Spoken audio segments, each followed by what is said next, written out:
آیت نمبر 3 کی بات ہو رہی تھی کہ 10 ذی الحجہ کو جو حج اکبر کہا گیا ہے،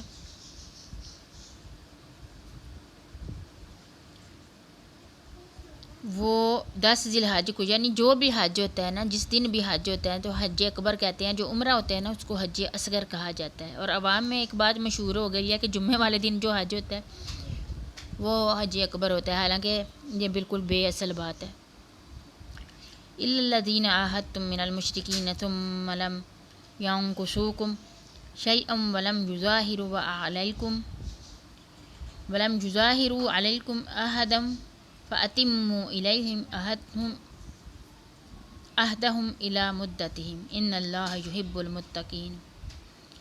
مشرکوں سے جن سے تمہارا معاہدہ ہو چکا ہے اور انہوں نے تمہیں ذرا سا بھی نقصان نہیں پہنچایا، نہ کسی کے خلاف تمہاری مدد کی ہے، یعنی نہ کسی دوسرے کی تمہارے خلاف مدد کی ہے، تو ان سے بھی معاہدے کی مدت ان کے ساتھ پوری کرو. اللہ تعالیٰ پرہیزگاروں کو دوست رکھتا ہے.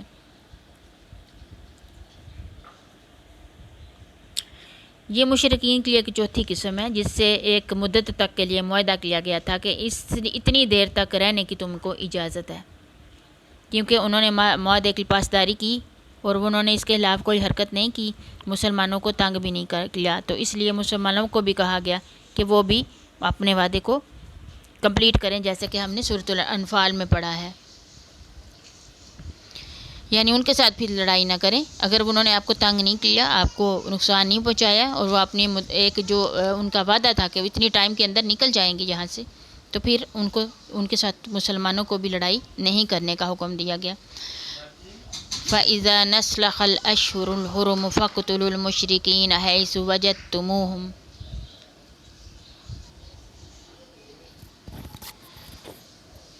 فَإِذَا انسَلَخَ الْأَشْهُرُ الْحَرَامُ فَاقْتُلُوا الْمُشْرِكِينَ حَيْثُ وَجَدتُّمُوهُمْ وَخُذُوهُمْ وَاحْصُرُوهُمْ وَاقْعُدُوا لَهُمْ كُلَّ مَرْصَدٍ فَإِن تَابُوا وَأَقَامُوا الصَّلَاةَ وَآتُوا الزَّكَاةَ فَخَلُّوا سَبِيلَهُمْ إِنَّ اللَّهَ غَفُورٌ رَحِيمٌ. پھر حرمت والے مہینوں کے گزرتے ہی مشرکوں کو جہاں بھی پاؤ انہیں قتل کر دو یا گرفتار کر لو، ان کا محاصرہ کر لو اور ان کی طاق میں بیٹھ جاؤ. اور ہاں، اگر وہ توبہ کریں اور نماز کے پابند ہو جائیں، زکوٰۃ ادا کرنے لگے تو تم ان کی راہیں چھوڑ دو، یقیناً اللہ تعالیٰ بخشنے والا اور مہربان ہے. ان حرمت والے مہینوں سے کیا مراد ہے؟ اس میں اختلاف ہے. ایک رائے تو یہ ہے کہ اس سے مراد 4 مہینے وہی ہیں جیسے رجب، ذوالقعدہ، ذی الحج اور محرم.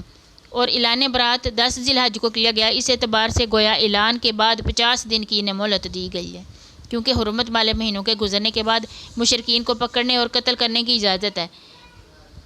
لیکن امام ابن کثیر نے کہا ہے کہ یہاں اشہر حرم سے مراد وہ حرمت والے مہینے نہیں ہیں، بلکہ 10 ذی الحج سے لے کے 10 ربیع الثانی تک کے 4 مہینے ہیں. انہیں اشہر حرم کہا گیا ہے کہ اعلان برات کی روح سے ان 4 مہینوں میں ان مشرکین سے لڑنے اور ان کے خلاف کسی بھی کارروائی کی اجازت نہیں تھی. اعلان برات کی روح سے یہ بہت ہی، یعنی جو سیکنڈ والا اوپینین ہے وہ بہترین مناسب معلوم ہوتا ہے. واللہ عالم بالصواب. بعض مفسرین نے اس حکم کو عام کیا ہوا ہے، یعنی حل یا حرم میں جہاں بھی پاؤ اس کو قتل کرو. اور بعض مفسرین نے یہ ہے کہ مسجد حرام کے پاس ان سے مت لڑو یہاں تک کہ وہ خود تم سے نہ لڑیں، یعنی اگر وہ پہلے تم سے لڑیں تو پھر تم ان سے لڑ سکتے ہو، لیکن خود تم مسجد حرام کا احترام کرو اور اس کے پاس نہ لڑو. اگر وہ لڑیں تو پھر تمہیں ان سے لڑنے کی اجازت ہے. اس آیت سے یہ تخصیص کی ہے کہ صرف حرم کی حدود سے باہر جو ہے وہ قتل کرنے کی اجازت دی گئی ہے.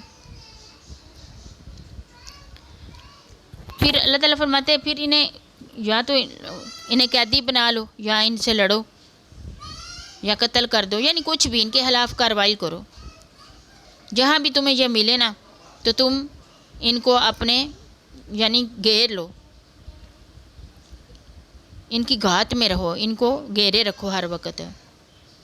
اور اگر کوئی مسلمان ہو جائے، اسلام قبول کرنے کے بعد نماز، روزہ اور زکوٰۃ ادا کرتا رہے، روزے کا نہیں ذکر، نماز اور زکوٰۃ ادا کرتا رہے، تو پھر تم اس کے خلاف کارروائی نہ کرو، کیونکہ وہ تو مسلمان ہو چکا ہے. اور اگر کوئی شخص ان میں سے ایک بھی ترک کرتا ہے تو وہ مسلمان ہی سمجھا جائے گا. جیسے حضرت ابو بکر صدیق نے جو ہے جنہوں نے زکوٰۃ نہیں دی تھی ان کے خلاف اعلان کیا جہاد کا کہ اللہ کی قسم ان لوگوں سے ضرور لڑوں گا جو نماز اور زکوٰۃ کے درمیان فرق کریں گے، یعنی نماز تو پڑھیں گے لیکن زکوٰۃ نہ کریں، یعنی اگر آپ خالی نماز پڑھتے ہیں اور زکوٰۃ نہیں دیتے تو آپ کا ایمان جو ہے وہ پھر مکمل نہیں ہوتا۔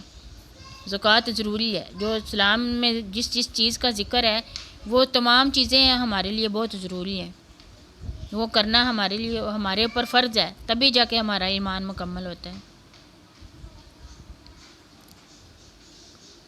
وَإِنْ أَحَدٌ مِّنَ الْمُشْرِكِينَ اسْتَجَارَكَ فَأَجِرْهُ حَتَّى يَسْمَعَ كَلَامَ اللَّهِ ثُمَّ بَلِغْهُ